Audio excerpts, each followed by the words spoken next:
If you've been online for any amount of time, you've probably seen this girl. Her posts get millions of views where she asks the universe certain questions and seems to be getting answers. So, what's going on here?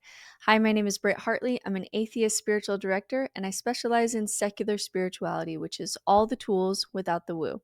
So, welcome to the ideomotor effect. The ideomotor effect refers to involuntary and unconscious movements that occur when a person is focusing on a specific idea or suggestion. So it's this phenomenon where your body makes small, subtle movements without you consciously realizing that you're doing it. So these movements are often in response to mental imagery or expectations or suggestion, which can give the impression that some kind of external force or something magical is happening, but it's really your own brain. The key to understanding the ideomotor effect and how it shows up, especially in spirituality, especially in New Age spirituality, in many ways is that you truly believe that you are not the one doing the action because it doesn't feel like a conscious movement. But our brain is essentially complex enough that it can move according to expectation or suggestion without feeling like we're the ones doing it. This came up recently in the new Netflix documentary, Tell Them You Love Me. So, this is a true story of Anna Stubblefield, and she's a white abled professor, and Derek Johnson, who's a nonverbal Black man with cerebral palsy. And essentially, Derek is nonverbal, but he starts to work with Anna through facilitated communication, which is assisted communication, where Anna is essentially helping him move his hand to be able to communicate. And Anna begins claiming that he's talking. And not only is he talking, he has opinions. And now he's writing papers in college and they're in love and now they're having sex.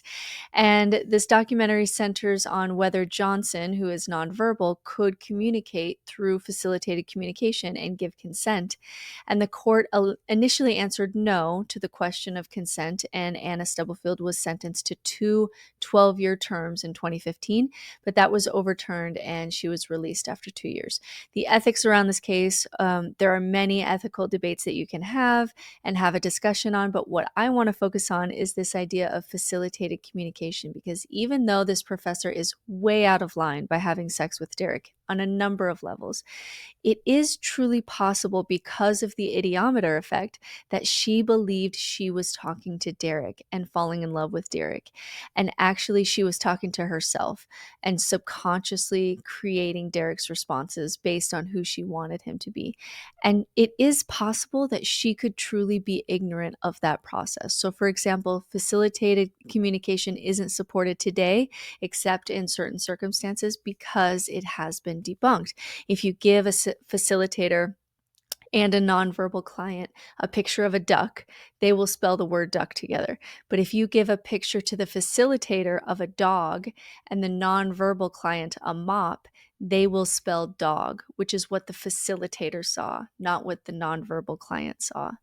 And you could even pass a lie detector test saying, I didn't spell it, that was the client. But subconsciously, you are actually the one who is moving to be able to write these words. So, although Anna's ethics are obviously questionable, it is truly possible that she didn't know she was talking to herself, because the brain is capable of moving the body upon suggestion without the you part of your brain feeling like you're doing it. So, how does this relate to spirituality?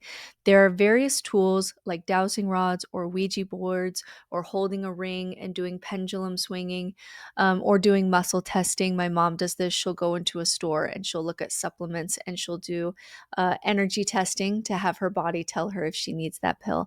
And it feels magical, but we are the ones doing it.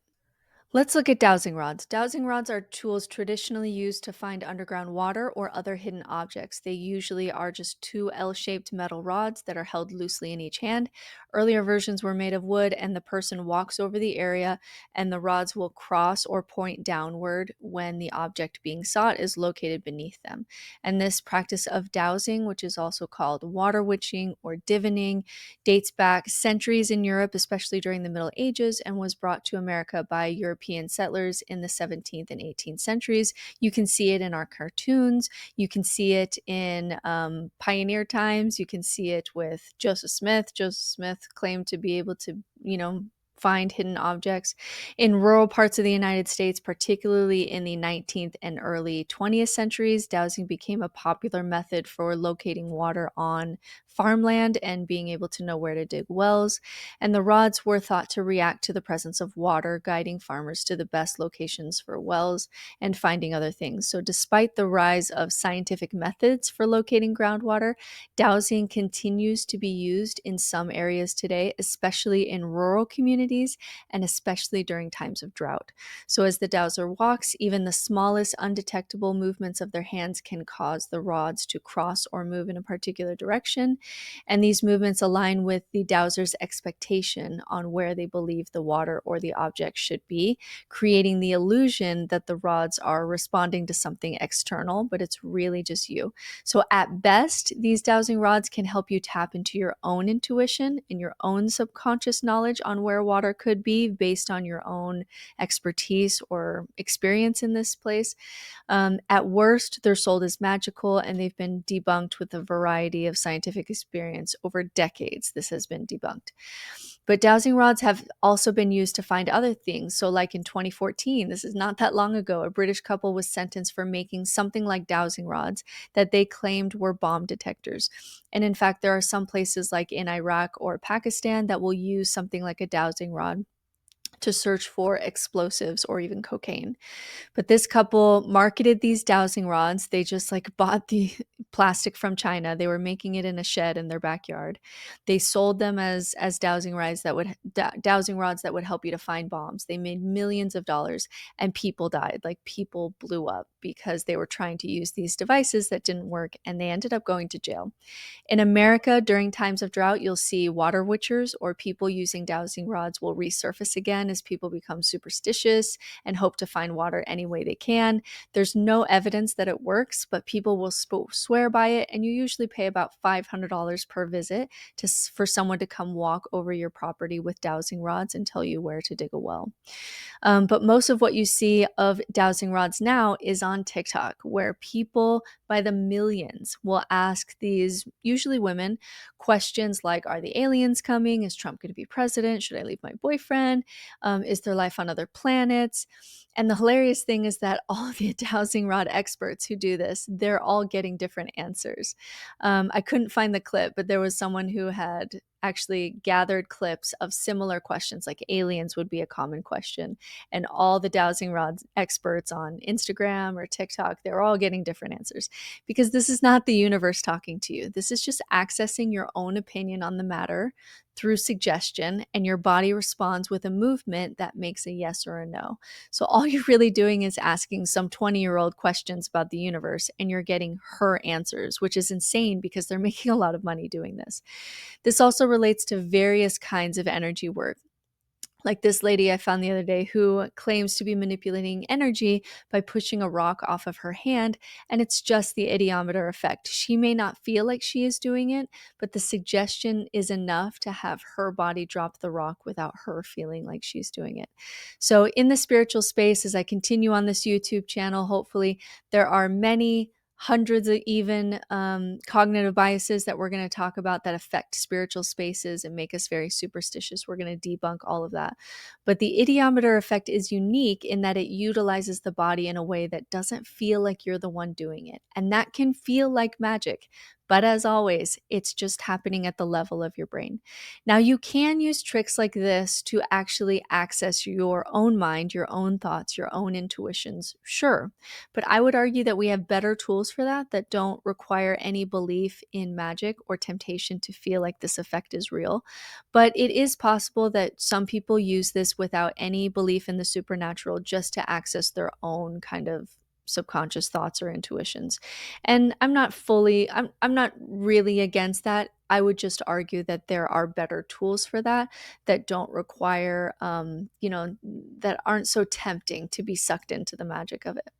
So we see this in Ouija boards. It's part of how tarot works. Like if you suggest to your mind that there's only one card that is meant for you today, you may actually feel your hand gravitate towards one particular card. And then you'll use either hindsight bias or confirmation bias to make that card feel like it's a magic lesson from the universe. The process of channeling can require a little bit of the ideomotor effect. Automatic writing, I haven't talked about this one, but there are many people who have claimed to have written something that they dictated from God or a higher power, without realizing that their brain was entirely capable of writing even for days at a time and still not feel like you're the one doing it. And they'll feel like they're actually dictating this, like it's some kind of revelation. But your brain is entirely capable through suggestion of getting into automatic writing. Muscle testing, energy work, our brains are complex enough to truly have a mind of their own. So my approach to spirituality is we don't have to believe in gods or planets deciding my fate or magic. We can actually learn how to connect to this inner world and inner wisdom and inner intuition and integrate various parts of your psyche and explore the entire universe that you have within that has an ancient history. We can do all that without any magic at all. And it actually is quite magical because the brain is quite magical, but we don't have to add any magic to that. This is what spirituality at its core truly is. It's a connection to the universe within and a connection to the universe outside of you. So there's lots of spirals, for example, in spiritual art, because as you continue to connect deeper within and connect more without, it's like a labyrinth or a spiral. You're always going deeper in, you're always connecting more outside of you. And it's a journey worth undertaking because when you feel connected, you're awake, you're alive, you're present, you're curious, you're exploring, you're less likely to be depressed and numbed out and disconnected. If spirituality was a pill, it is our most effective pill against risky behaviors, suicidality, addiction, and depression. We need connection.